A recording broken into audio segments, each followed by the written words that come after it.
اور عزیز طالبات، آج کا دن وہ دن ہے جس دن ہندوستان بے شمار قربانیوں کے بعد آزاد ہوا۔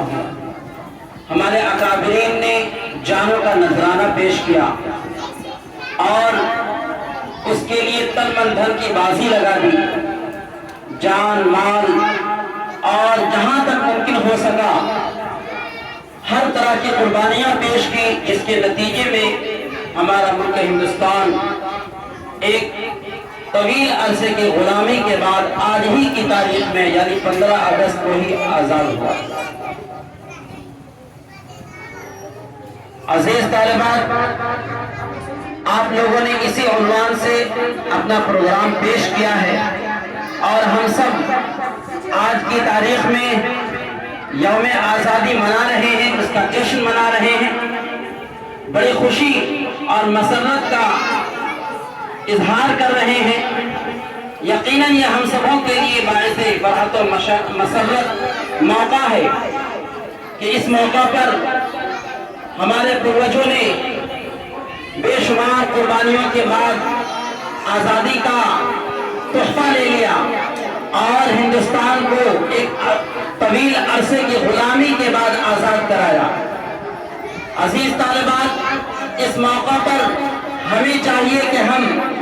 اپنے ان سپوتوں کو، اپنے ان اکابرین کو ضرور یاد کریں،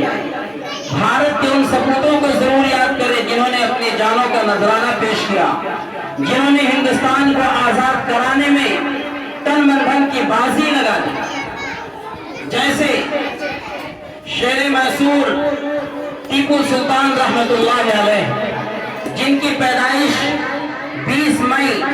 1750 ایک قول کے مطابق 1752 میں ہوئی ہے۔ تو بہرکیف ٹیپو سلطان رحمت اللہ علیہ ہندوستان کے وہ سپوت تھے اور ان عظیم ہستیوں میں سے ایک تھے جنہوں نے ملک کو آزاد کرانے کے لیے ہر طرح کی قربانی پیش کی، یہاں تک کہ خوشی و مسرت کے ساتھ خوشی بخوشی ہندوستان کی آزادی کے لیے جام شہادت بھی نوش کیا۔ 1771 کے اندر آپ کے والد عزیز شیخ حیدر علی، انہوں نے انگریزوں کے خلاف ایک لڑائی لڑی۔ بڑے افسوس کی بات ہے کہ اس موقع پر انگریز تو مخالف تھے ہی، کھلا دشمن تھے ہی، کچھ اپنے بھی انگریزوں کے حمایت میں تھے۔ اسی کو کسی شاعر نے کہا ہے کہ دل کے بھگولے جل اٹھے سینے کے داغ سے، اس گھر کو آگ لگ گئی گھر کے چراغ سے۔ چنانچہ حیدرآباد کے 30ویں نظام جو بادشاہ تھے، انہوں نے انگریزوں کی حمایت کی اور جو مراٹھا حکومت کے لوگ تھے انہوں نے بھی انگریزوں کا سپورٹ کیا، ان کی حمایت کی، اور تینوں ساموہک طریقے پر یا یہ کہہ لیا جائے کہ تینوں اتحاد پیدا کر کے ٹیپو سلطان رحمت اللہ علیہ کے والد عزیز کے خلاف جنگ لڑے۔ ٹیپو سلطان رحمت اللہ علیہ کے والد عزیز حیدر علی، انہوں نے بڑی مجاہدے سے اس جنگ کو فتح میں تبدیل کر دیا اور ان لوگوں کو شکست پاس تسلیم کرنا پڑا۔ پھر اس کے بعد دور آتا ہے 1781 کا۔ 1781 سے پہلے ٹیپو سلطان رحمت اللہ علیہ کے والد عزیز کا انتقال ہو جاتا ہے۔ اس کے بعد حکومت کی باغ ڈور خاص طور پر ٹیپو سلطان رحمت اللہ علیہ کے ہاتھ میں آتی ہے۔ آپ بھی انگریزوں کے خلاف وہی نظریہ رکھتے ہیں جو آپ کے والد عزیز رکھتے ہیں۔ آپ کا بھی وہی خواب تھا کہ ہندوستان کو ان گورے لوگوں کی غلامی سے کیسے آزاد کرایا جائے، ان کے چنگل سے کیسے چھڑایا جائے، اور اس کے لیے انہوں نے بھی ہر طرح کی کوششیں کی۔ لیکن بہرحال ان کو ایسے وقت میں ضرورت تھی کہ وہ جو دوسرے حکمراں ہیں، جو علاقائی طور پر گورنر ہیں یا علاقائی طور پر راجہ ہیں، ان سب کو اپنی حمایت میں لیں۔